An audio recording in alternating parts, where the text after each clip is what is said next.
오늘은 전도위원회 밤으로 모였습니다. 아니, 전도위원회 뭔 주제가 있습니까? 라는 생각이 드실 수도 있겠고요. 또 질문을 많이 받죠. 앞으로 우리 교회 전도위원회 어떻게 할 겁니까? 라는 질문들을 사실 많이 받고 있었고, 또 저도 고민하면서 오늘 전도위원회로 주제를 한번 잡아봐야 되겠구나 싶어서 작년 연말에 올해 공전의 밤을 기획할 때 그렇게 넣었습니다. 사실 그 전도위원회가 한국교회 그 큰 사역의 근간이었습니다. 그죠? 그 행사가 있을 때나 또 뭐 모임을 하면은 사실 전도위원회 모임으로 많이 모였죠. 그런데 그 보통 보면 세대 간의 특징이 있는 것 같습니다. 대부분의 교회가 50대까지는 그래도 모이는데 40대 이후로는 잘 안 모여요. 그래서 50대 후반이 되었지만 전도회에서 10년째 막내 하시는 분도 제가 봤습니다. 10년째 막내하고 있습니다. 나이대로 묶은 것은 참 지혜로웠는데 그런데 이제 그 모임이 사실 잘 되지 않는 거죠. 왜 안 모일까라고 했을 때 많은 분들은 열심의 문제다 이렇게 생각할 수 있겠습니다. 열심. 정말 열심의 문제일까? 열심. 여러분, 그 시대를 좀 우리가 알아야 되고 그 다음 세대를 우리가 또 지도하고 기도하는 그런 마음이 있다면 세대 특징을 좀 알아야 됩니다.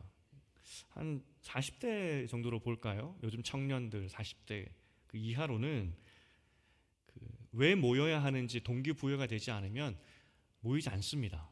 이것은 열심하고는 상관없고요. 좀 더 동기부여가 굉장히 중요한 시대죠. 그리고 이전처럼 모여라 하면은 그런 어떤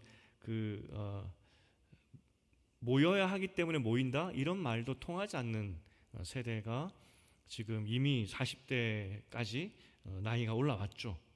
그러니까 교회들마다 50대가 막내로 계속 있는 겁니다. 또 이 모이는 형태도 예전에는 그냥 나이대로 묶어 놓으면 그냥 모였습니다. 교회에서 예를 들어서 축구 선교회 한다 그러면은 또 모였습니다. 왜냐하면 그 당시에는 그렇게 취미 활동이나 또 모일 수 있는 것들이 많지 않았기 때문에 그렇게라도 이렇게 묶어 놓으면은 사람들이 모였습니다. 그런데 요즘에는 취미 활동도 굉장히 다양합니다. 제가 청년 사역을 하면서 그 소그룹도 참 중요하지만 전도회 같은 모임도 사실 필요하거든요. 취미 활동이 됐던 또 같은 나이 또래가 됐던. 그래서 한번 우리가 여러분들을 위해서 교회에서 취미 활동별로 소그룹을 만들어 보겠습니다. 사랑방처럼 그거 말고 또 다른 하나를 만들어 보겠습니다라고 해서 설문조사를 한 적이 있었습니다. 근데 취미가 뭐 축구, 탁구 뭐 이 정도 나올 것 같죠. 수십 개 나왔습니다. 20몇 개가 나왔습니다. 그 중에 하나가 요즘 청년들이 젊은 사람들이 하는 취미 중에 하나가 키보드. 여러분 컴퓨터 키보드. 거기에 엄청난 또 취미를 가지고 기름칠하고 그거 바꾸고 하는 거 혹시 아십니까? 제가 젊은 분들 여성 사랑방 성장반 할 때 혹시 남편분들 중에서 키보드에 취미를 붙이고 있으신 분들이 있을 수 있습니다 하면서 제 키보드를 보여드렸습니다. 제가 청년 사역을 했기 때문에 청년들하고 대화하다 보니까 정말 많은 사람들이 키보드 관심 많더라고요. 제 목양실 뒤에도 키보드가 한 4개가 있습니다. 그 사역하면서 청년들하고 대화하면서 그래도 청년 사역자인데 뭔가 발을 맞춰야 되지 않겠습니까? 그래서 아내에게 야단 맞으면서 여러 가지 키보드를 저도 청년 사역자답게 뒤에 걸어놨습니다. 정말 많죠. 그러니까 예전처럼 교회에서 뭔가 만들어주면 자연스럽게 모이는 그런 시대는 좀 지난 것 같습니다. 먼저 우리나라의 부흥의 원인을 잠깐 살펴보면 두 가지로 꼽을 수 있는데 민족성이 참 잘 모입니다. 첫 번째 그 부흥의 원인이겠죠. 예전엔 참 잘 모였습니다.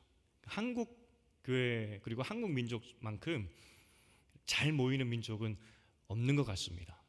뿌리가 그렇겠죠. 품앗이 같이. 그래서 잘 모였고요. 두 번째 부흥의 원인을 봤을 때는 한국의 특별한 또 문화인데 그 경제적인 어려움, 그 전쟁 이후의 고통, 그리고 좀 더 거슬러 올라가 보면은 그 일제 식민지까지 그 고난과 고통을 기도하면서 이겨낸 그런 역사적인 배경에서 잘 모이기도 하고 또 고난이 교회를 성장하도록 만들어주는 두 가지를 꼽을 수 있겠죠. 그런데 이 두 가지가 물론 너무 감사하지만 모든 것이 인간이 만들어낸 것이기 때문에 거기에는 항상 명암이 있죠. 요즘 들어서 그리고 교회가 흘러가면서 이 두 가지가 교회 부흥에 큰 힘이 되기도 했지만 그 교회에 어려움을 주고 교회의 성장에 걸림돌이 되는 그 암에 대한 부분들도 요즘에 많이 이야기가 됩니다. 여러분 잘 아실 겁니다. 예전에는 너무나 잘 모였죠. 어떤 면에서 분위기죠, 분위기. 그런데 문제는 잘 모여서 분위기 좋게 갔지만 그 분위기가 한번 깨지면 금방 그 모임이 사라집니다. 한국교회만큼 교단이나 교회가 많은 데도 없죠. 왜 그렇습니까? 기분 좋게 모였는데 성장하지 않고 성숙하지 않은 상황에서 막 모이다 보니까 조금만 다투면 에이 교회 그냥 하나 내가 만들지 뭐, 교단 하나 만들지 뭐. 그래서 한국교회만큼 교단이나 교회가 많은 교회도 그 나라도 없습니다. 참 모이기 좋았지만 오히려 그 많은 모임 때문에 분열이 많았죠.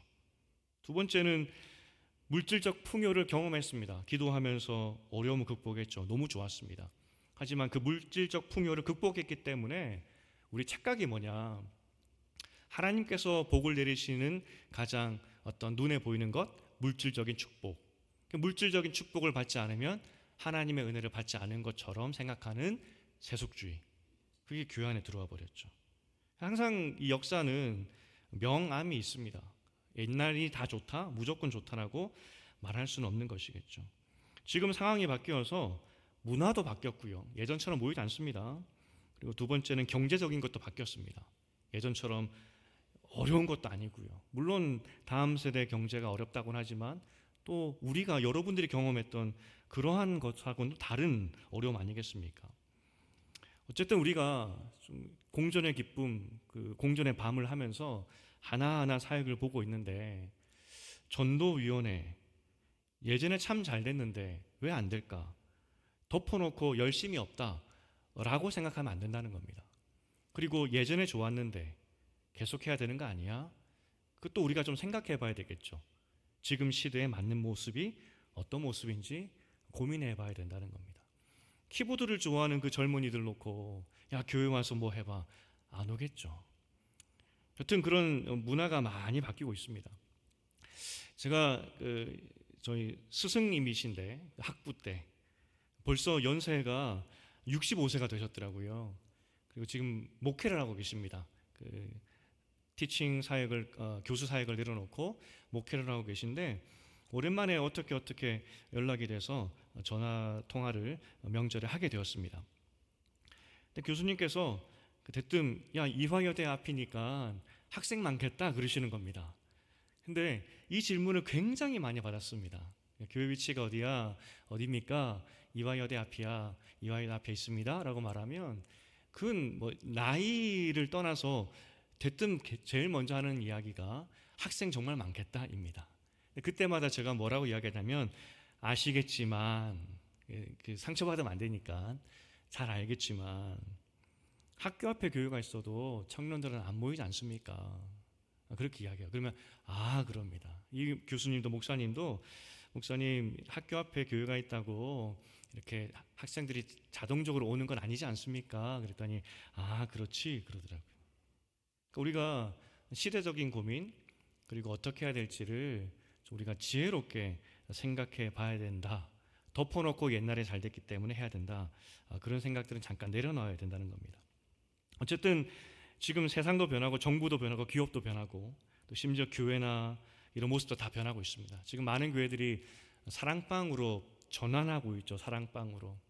왜냐하면 소그룹이 중요하기 때문에 연령별대로 모이는 것도 중요했지만 그것도 되는 사역이지만 정말 교회 본질 어떤 면에서 지금은 진검승부거든요. 진검승부. 교회가 무엇인지. 교회는 주의 성도들이 모여서 함께 기도하고 이 세상과 함께 더불어 같이 싸우는 그게 교회 아니겠습니까?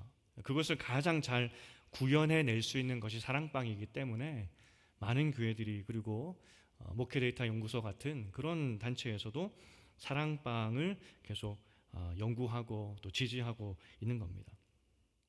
어쨌든 그러면 전도회는 어떻게 되느냐? 그죠? 전도회는 어떻게 되느냐? 저는 여러분들에게 몇 번 소그룹 때나 또 간담회가 있으면 말씀드렸지만 교회는 한 가지로만 할 수는 없는 것 같습니다. 왜냐하면 사랑방을 강조하게 되면 사랑방은 나눔이거든요. 그리고 어느 정도 사실 신앙의 성숙함이 있어야 또 올 수 있는. 그런데 그렇게 모든 분들을 교회가 수용할 수 없습니다. 그 중에서는 사랑방을 어려워하는 분도 계시고 또 아직 신앙이 성숙하지 못해서 들어오기를 꺼려 하시는 분도 계십니다. 그렇기 때문에 교회에서는 마치 배를 짜듯이 시실과 날실들이 이렇게 같이 짜서 힘있게 이 천을 유지하는 거 아니겠습니까? 교회도 그렇다는 겁니다. 사랑방으로만 갈 수 없고 사랑방에 오지 않는 분들을 위한 그 무엇이 항상 필요하다는 겁니다. 그래서 청년 사역할 때도 사랑방처럼 소그룹이 있었지만 그 외에 청년들을 어떻게 도와줄까 하다가 취미로 묶어줬던 그런 사역을 했었거든요. 교회에서는 그럼 어떻게 할까라고 했을 때 이미 우리 교회에 잘 되어 있는 그리고 우리 교회 규모에서 잘 유지할 수 있는 전도회가 또 사랑방과 더불어 성도들을 든든히 세울 수 있는 그런 모습이 되겠다는 겁니다. 사실 전도회는 그야말로 이렇게 정의하고 싶습니다. 사랑방은 영적인 기관이라고 한다면 같이 기도하고 같이 응원하고 치열하게 싸우는 기관이라고 한다면 전도회는 정말 섬김과 친교의 그런 그룹이 되었으면 좋겠다 하는 마음입니다. 사랑방에 가긴 어렵지만 그래도 교회 와서 친구 또래, 나이 또래 묶어놨을 때 같이 와서 이야기할 수 있는 그런 친교의 조직이 전도회가 되었으면 좋겠다 하는 마음입니다. 그래서 4월 둘째 주에는 제가 교구 연합 예배 때도 말씀드리겠지만 한번 시도해 보려고 합니다. 4월 둘째 주에는 사랑방 모임 말고 전도회 모임으로. 그래서 그날 사랑방에 잘 참석하지 않는 교회만 찍고 가는 여러분의 또래들을 불러놓고 같이 차 마시고 같이 이야기할 수 있는 그런 시간으로 만들어 보려고 합니다. 그래서 의미부여가 중요하다고 했는데 사랑방은 그야말로 영적인 것이고 전도회는 친교다. 그렇게 생각하시고 이제 전도회 모임에 많이 초대하시고 같이 했으면 좋겠다는 겁니다. 강의 시간이 아니니까 제가 여기까지 짧게 하겠습니다. 그래서 그렇게 정의를 하고 오늘 제가 여러분과 나누고 싶은 부분은 문화입니다. 문화. 제가 계속 강조하는 것이 교회다운 그 문화가 우리 안에 있느냐는 거죠. 교회다운 문화가. 우리가 사랑방을 하고 전도회를 하고 하는 것 너무나 좋지만 그 안에 하나님께서 우리에게 사람을 보내주셨을 때 그 사람을 정말 하나님의 사람으로 함께 교회를 세워가는 사람으로 우리가 받아들이고 한 몸으로 받아들이고 그래서 함께 성장할 수 있는 그런 준비, 그런 문화가 우리에게 있냐 하는 겁니다. 올 초에 그래도 젊은 사람들이 계속 등록을 하고 있는데 감사하죠. 교회는 부흥해야 되고 또 성장을 해야 됩니다. 근데 지난주에 한 젊은 부부가 등록을 했어요. 젊은 부부가 어디서부터 왔냐면 이제 금요 영성 기도에 오시는 분들은 신앙에 연륜이 있고 깊이가 있기 때문에 솔직히 나누겠습니다. 등록을 했는데 이렇게 만나 보니 우리 서울 지역에 있는 좋은 교회, 얼마 전에 리모델링이 되어서 잘 지어진 교회, 대형 교회에서 신앙생활을 하다가 이사를 왔고 교회를 찾다가 우리 교회를 등록을 한 겁니다.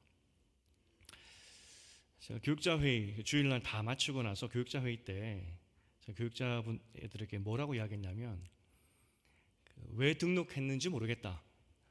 등록을 했는데 우리 교회가 그 사람을 받을 수 있는 준비가 되었을까? 나는 준비가 안 된 것 같다. 그래서 새 가족이 오는 것이 두렵다 이야기했습니다. 잘 생각해 보십시오. 새 가족이 왔습니다. 좋은 것 같아서 왔습니다. 등록을 해서 다녀보려고 하니까 이 교회 문화가 이 내가 함께 있을 문화가 아닌 거죠. 그럼 떠나게 됩니다. 떠났을 때 이 우리 입장에서도 굉장히 마음이 아픈 거거든요. 새가족들도 새가족 담당하시는 분도 마음이 아프고, 아니 새로운 사람은 오는데 왜 자꾸 떠날까 하는 그런 아픔이 우리가 남습니다. 그래서 사역자들에게 나는 아직 우리 교회가 새가족을 받을 준비가 안 된 것 같은데 왜 왔는지 모르겠다 그랬습니다. 냉정하게 보셔야 됩니다. 우리 교회가 준비가 되어 있는지. 그리고 그런 사람들이 왔을 때 나는 준비가 되었는지. 나는 아무리 새가족이 와도 우리가 준비되어 있지 않으면 다 떠납니다. 참 감사하게도 한 가지 그래도 여러분 수고했다라고 칭찬드리고 싶은 것은 우리 교회 새가족 등록률이 굉장히 높습니다. 그래서 새가족부에서 수고를 많이 해주셔가지고 거의 모든 분들이 다 등록을 하시고 정착을 다 하셨습니다. 보통 한 50%밖에 남아있지 않거든요. 근데 우리 교회는 거의 90% 이상. 참 감사하죠. 여러분, 우리가 준비되지 않으면 이 근처에 아무리 새가족들이 이렇게 몰려온다 할지라도 수용할 수가 없습니다. 그래서 공존의 밤을 이야기하면서 우리가 하나하나 고민해 보는 것이 그런 의미입니다. 준비되지 않으면 부흥은 없거든요. 오늘 어떻게 하면 우리가 신앙의 친구, 사실 전도위원회도 신앙의 친구가 되는 거 아니겠습니까? 어떻게 하면 우리 교회가 신앙의 친구가 되어줄 수 있는 그런 문화, 성숙함이 있을까? 그것을 제가 간단하게 오늘 보려고 합니다. 우리들 교회라고 큐티로 굉장히 부흥한 교회가 있습니다. 김양재 목사님, 여사 목사님이신데 원래 이 목사님께서는 우리 교단 소속, 그 당시 권사님으로 제가 기억이 됩니다. 제가 학부 총신대를 다닐 때 그분께서 학부생들을 대상으로 전체 대상으로 그 당시 굉장히 막 유명해지고 있어 그럴 때였거든요. 그래서 큐티를 가르치시고 또 나누어 주셨던 그런 일들이 좀 있었습니다. 몇 번 강의가 있었고요. 또 저도 이후에 그분이 출석하시는 교회에 또 섬기러 갔기 때문에 또 그 교회 안에서도 김양재 목사님의 큐티 특강을 여러 번 들을 기회가 있었습니다. 참 좋았습니다. 아마 그분의 인생을 아시는 분도 계실 것 같은데 일찍이 남편을 또 잃고 소천하게 되시죠. 또 집안 자체의 분위기가 유교 집안이었지만 그럼에도 신앙으로 이기신 그런 분이셨습니다. 그 어려움 중에 말씀으로 이겼죠. 말씀으로 큐티하면서 말씀으로 이겼던 그 이야기들이었습니다. 근데 제가 한 가지 에피소드가 기억이 나는 것이 이렇게 세미나를 많이 하시니까 큐티 세미나 그 세미나 중에서 사람들이 참 공감하면서 뭐랄까 그 반응을 잘해주는 그 한 대목 한 에피소드가 있는데 그 에피소드가 뭐냐 그분에게는 아들 딸이 한 명씩 있었던 것으로 기억이 돼요. 그런데 아들이 입시를 잘 못했던 것 같습니다. 대학을 입학을 잘 못하고 좀 방황했던 그런 이야기였던 것 같아요. 그래서 본인이 그 세미나 때 아들 이야기 어떤 면에서 실패고 또 부끄러움일 수 있겠죠. 그분이 사셨던 데는 강남에서 제일 부자 동네였거든요. 그래서 그곳에서 입시를 실패한 이야기가 부끄러울 수 있지만 내가 그것을 나누었을 때 그 어떤 것들보다도 이 청중들이 뜨겁게 반응하면서 또 위로를 받는 것을 보았다. 그게 대학생 때 기억이 나요. 그렇게 말씀하셨던 것이. 사실 사람은 모두가 다 고민이 있습니다. 아픔이 있고 또 하나씩은 다 뭔가 있죠. 그렇기 때문에 가장 또 우리가 고민하는 것 중에 하나가 자녀 문제일 수 있겠고. 그래서 그런 이야기를 했을 때 어떤 이야기보다도 공감하는 그런 것을 볼 수 있었다. 우리에게도 다 그런 아픔들이 있습니다. 아픔들이. 우리가 전도의 사랑방으로 모이고 있지만 이 건강한 문화, 건강한 어떤 교회의 영적인 분위기를 만들기 위해서 우리에게 정말 필요한 것이 있다면 오늘 요나단 이야기를 통해 보겠지만 인생은 결국은 아픔이 다 있다는 인생은 누군가 모든 인간들은 다 아픔이 있다는 그 불쌍히 여기는 마음이라는 거죠. 불쌍히 여기는 마음. 오늘 요나단이 그 가장 형제 사랑에 대한 예를 잘 보여주고 있습니다. 사실 요나단은 다윗과 원수였습니다. 다윗이 살아있는 한 요나단은 죽을 수밖에 없는 정치적인 원수죠. 나중에 사울이 요나단을 죽이려고 했습니다. 왜냐하면 사울이 보기에 요나단이 그 가족의 원수인데 자꾸 다윗을 살려주려고 하니까 그럼 요나단 죽여야죠. 요나단을 죽여야 그래야 다윗도 죽일 수 있고 가문이 살 수 있으니까. 그냥 둘은 원수입니다. 원수. 사람이 원수를 갚을 때에는 내가 받은 것보다 더 잔혹하게 하는 그런 성향이 있습니다. 잔인함이죠. 더 잔혹하게 갚아야 그 복수하는 그 맛이 있나 봐요. 그래서 성경에서도 그 원수를 갚을 때에는 딱 눈에는 눈, 이에는 이만 해라 그렇게 말씀합니다. 왜냐하면 사람은 잔혹하기 때문에 더 심하게 보복하기 때문에 그렇죠. 동해보복이라고 합니다. 출애굽기 21장 23절부터 25절을 함께 읽어보겠습니다. 23절부터 시작. 그러나 다른 해가 있으면 갚되 생명은 생명으로, 눈은 눈으로, 이는 이로, 손은 손으로, 발은 발로, 된 것은 된 것으로, 상하게 한 것은 상함으로, 때린 것은 때림으로 갚을지니라. 원수 갚을 때는 딱 거기까지만 해야 됩니다. 그냥 요 가이드라인을 주지 않으면 눈 하나 뺐으면 나는 갚을 때 두 개를 빼야 되죠. 이것이 인간의 그 잔혹함입니다. 아프리카 나라들을 보면 내전이 끊이지 않죠. 내전 계속 싸웁니다. 내전이 끊이지 않는 이유 중에 하나가 아프리카 민족 여러 다양한 지파들 있지 않습니까? 부족이라고 할까요? 부족들이 그 부족들의 그 법을 보면 이 동해보복, 그러니까 내가 받은 만큼 갚는다 그게 아니라 2배씩 갚아줘야 된다. 이런 것들이 많이 남아있다 그래요. 만약에 우리 부족에서 상대방 부족을 한 명 죽이게 되었다. 그럼 상대방 부족은 우리 부족의 2명을 죽이는 것이 원수 갚은 겁니다. 만약에 싸움이 나서 어떻게 하다가 상대방 부족이 우리 부족 10명을 죽였다. 그럼 우리는 가서 20명을 죽이고 와야지 원수 갚은 겁니다. 기하급수로 늘어나겠죠. 처음엔 10명, 20명, 40명, 80명 이렇게. 아프리카는 끊임없이 지금 내전이 있을 수밖에 없는 그런 어떤 그 동해보복이 없는 그런 이유에서 이렇게 일어나고 있다는 겁니다. 사람의 마음이 그렇죠. 근데 예수님께서는 뭐라고 하셨냐면 그런데 원수를 사랑하라 하셨습니다. 원수를. 누가복음 6장 27절 28절 함께 읽어보겠습니다. 시작. 그러나 너희 듣는 자에게 내가 이르노니 너희 원수를 사랑하며 너희를 미워하는 자를 선대하며 너희를 저주하는 자를 위하여 축복하며 너희를 모욕하는 자를 위하여 기도하라. 사실 원수 사랑이라고 하셨는데 아까 구약에 읽을 때에는 동해보복에 대한 말씀도 있었지만 구약에서 이미 원수 사랑은 말씀하셨습니다. 원수 갚는데 2배, 3배로 하지 말라고 말씀하셨지만 동시에 레위기 19장 18절에 보면 이런 말씀이 있습니다. 레위기 읽어보겠습니다. 19장 18절 시작. 원수를 갚지 말며 동포를 원망하지 말며 내 이웃 사랑하기를 내 자신과 같이 사랑하라. 나는 여호와니라.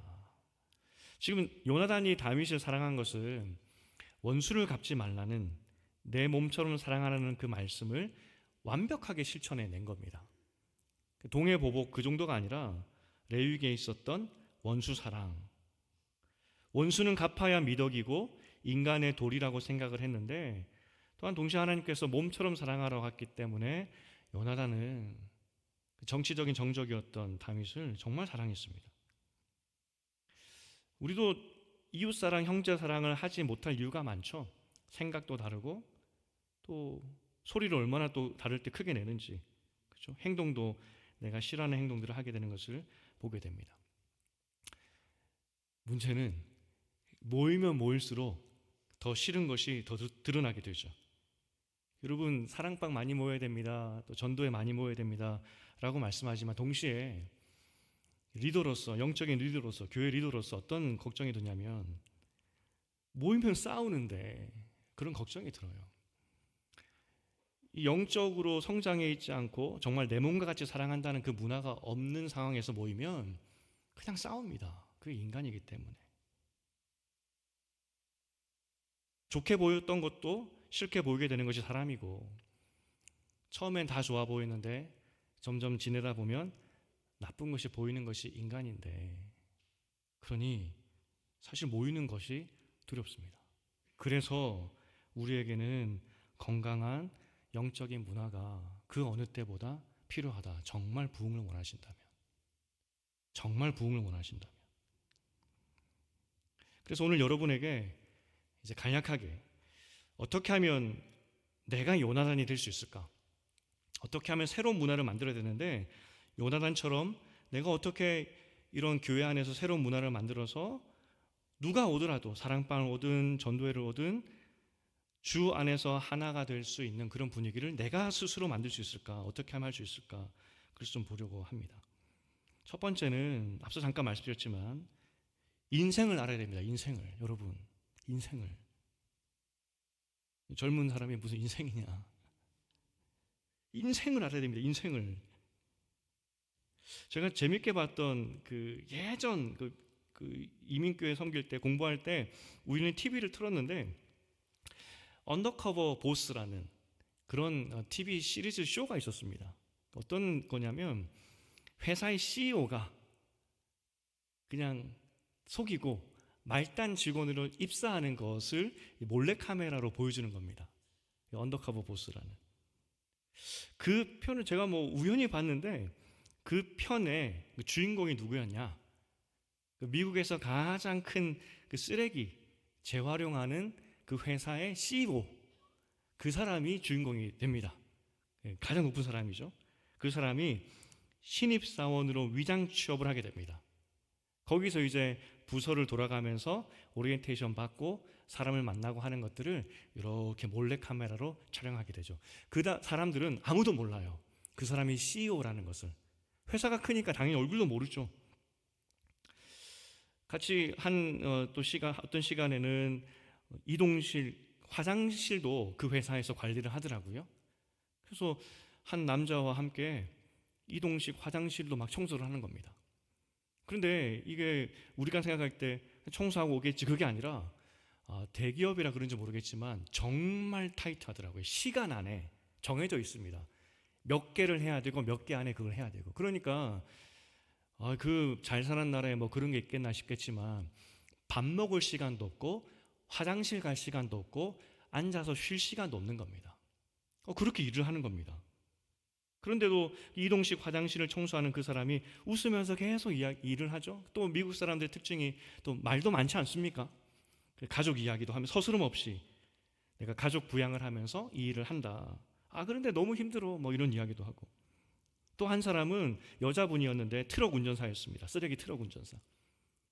그런데 그렇게 일을 하면서 알고 보니까 집에 신장 투석을 하고 있는 어머니를 부양하면서 열심히 일을 하고, 그 여성분도 화장실 갈 시간이 없어서 그렇게 루트 따라 가야 되니까 그 사장이 그걸 본 거죠. 다 열악한 환경 속에서 생산성 향상이라는 그 목표로 얼마나 가혹하게 일하는지를 그 CEO가 보게 됩니다. 내가 이렇게 회사를 운영했구나. 이렇게 일을 해도 저임금 때문에 만났던 직원은 집을 저당 잡히고 집이 팔릴 위기에 있는, 아무리 열심히 일을 해도 임금이 낮으니까 갚을 길도 없고 뭐 그런 일들. 이 사람도 이제 그 정해진 루트에 따라서 사장도 일을 하는데 작업 반장이 어떻게 혹독하게 이야기하는지 이 시간 안에 그 다 해야 된다고 막 몰아치는데 사장도 난감하죠. 사장이 나중에 인터뷰를 합니다. 이렇게 힘든 줄 몰랐다고, 이렇게. 그리고 저 밑바닥에서 인생의 짐을 지고 사는 사람들의 그 모습을 이 사장은 처음 본 겁니다. 이렇게 사람들이 살고 있구나. 드디어 시간이 되어서 이 사장이 자신의 지위를 밝히고, 그리고 이렇게 이야기를 합니다. 한번 띄워주시겠습니까? 우리는 쓰레기를 치우는 회사가 아니라 사람을 돌보는 회사여야 한다 라고 선언을 하게 되죠.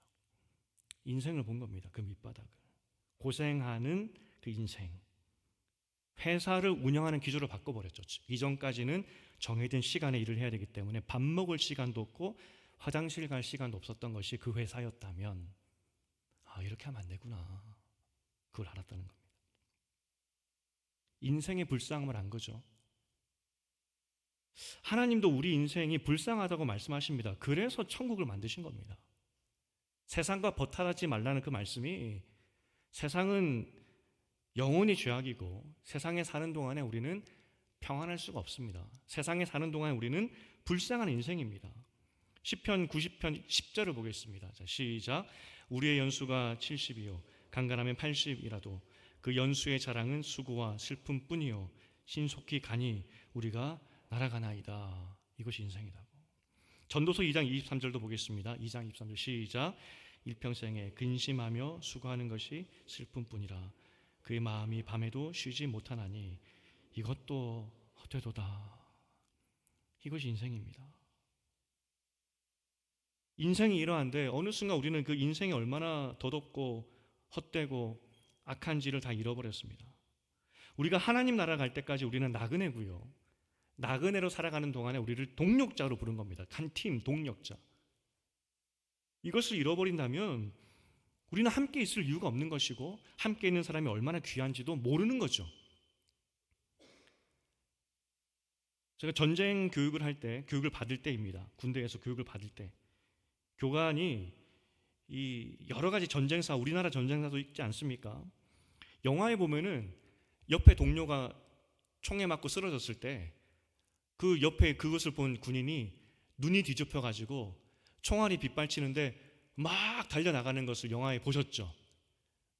겁도 없이 그렇게 하나 싶겠지만 실제 전사 그리고 전쟁에 참전하셨던 그 참전 용사들의 말을 들으면 내 옆에 생사고락을 함께했던 그 전우가 총에 맞아 쓰러지는 것을 보면 눈이 뒤집힌다고.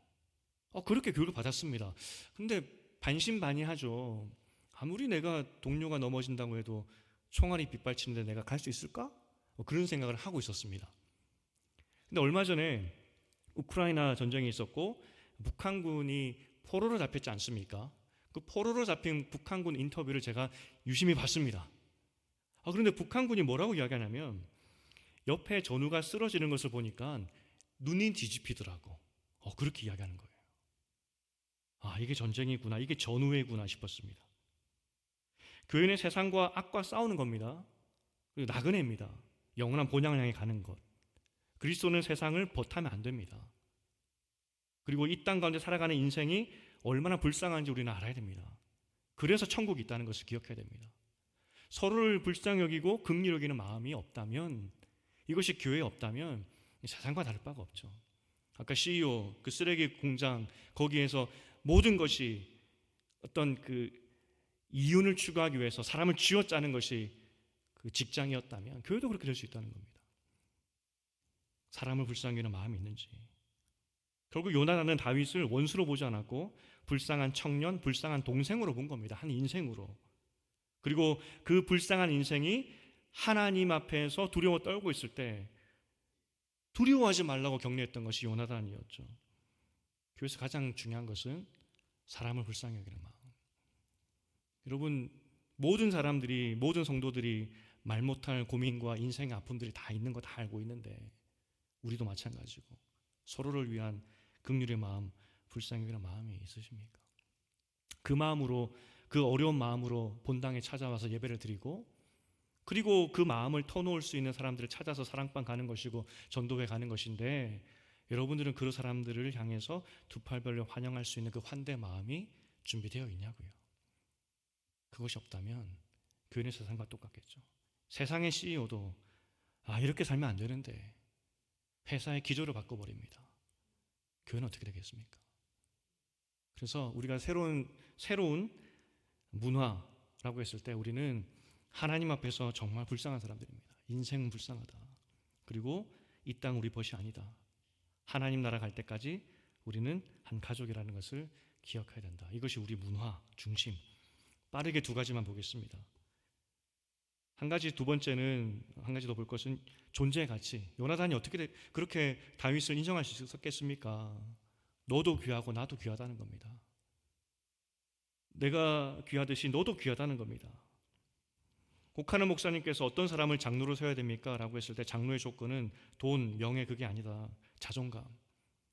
내가 하나님 앞에서 귀하다는 것을 아는 사람. 그래야 다른 사람도 귀할 줄 알고, 이 확신이 없으면 우리는 스스로 무너지죠. 가진 사람 앞에서 주눅들게 되고 가지지 못해서 화를 내게 됩니다. 오늘 요나단은 왕권이 나에게 오지 않았다고 해서 화내지 않습니다. 사울은 화냈죠. 다윗을 죽이려고 했습니다. 요나단이 왜 화를 내지 않았을까요? 그토록 가지고 싶었던 왕권을 저 다윗이 가져가게 되는데 왜 화를 내지 않았을까요? 너도 귀하고 나도 귀하다. 자존감. 우리 교회 문화, 우리가 추구의 문화, 그래야 바뀔 수 있는데 우리 모두는 귀하다. 세 번째 마지막입니다. 우리가 다 요나단이 되기 위해서 필요한 것은, 제일 중요한 것, 오늘 설교의 제목인데 도망자의 숲, 그것이 필요합니다. 도망자의 숲. 도망자의 숲, 그 누구도 방해받지 않는 그 곳. 요나단과 다윗이 만나서 모든 것을 다 토해낼 수 있는 그 장소, 함께 붙들고 기도할 수 있는 그 곳. 오늘 도망자의 숲에서 둘이 뭐 했습니까? 격려하고 기도했습니다. 여러분에게 이 도망자의 숲이 어디십니까? 교회는 그래서 이 도망자의 숲을 만들기 위해서 고민하는 거죠. 제일 좋은 곳이 사랑방이 될 수 있겠고, 그리고 우리 모든 성도가 함께하는 예배 시간이 되는 거겠죠. 도망자의 숲, 함께 손잡고 기도할 수 있는 그 시간과 장소가 필요하다는 겁니다. 그래서 사랑방이 영적인 것을 담당하는 그런 곳이라면 전도회는 이전처럼 화려한 모임은 아니겠지만 교회 문턱으로 들어올 수 있는 하나의 통로, 친교의 통로가 되어서 결국 도망자의 숲까지 발전하는 것이 우리 교회의 목표라는 겁니다. 이제 말씀 맺겠습니다. 지금 이 시대는 진검승부입니다. 교회답지 않으면 사람들이 안 옵니다.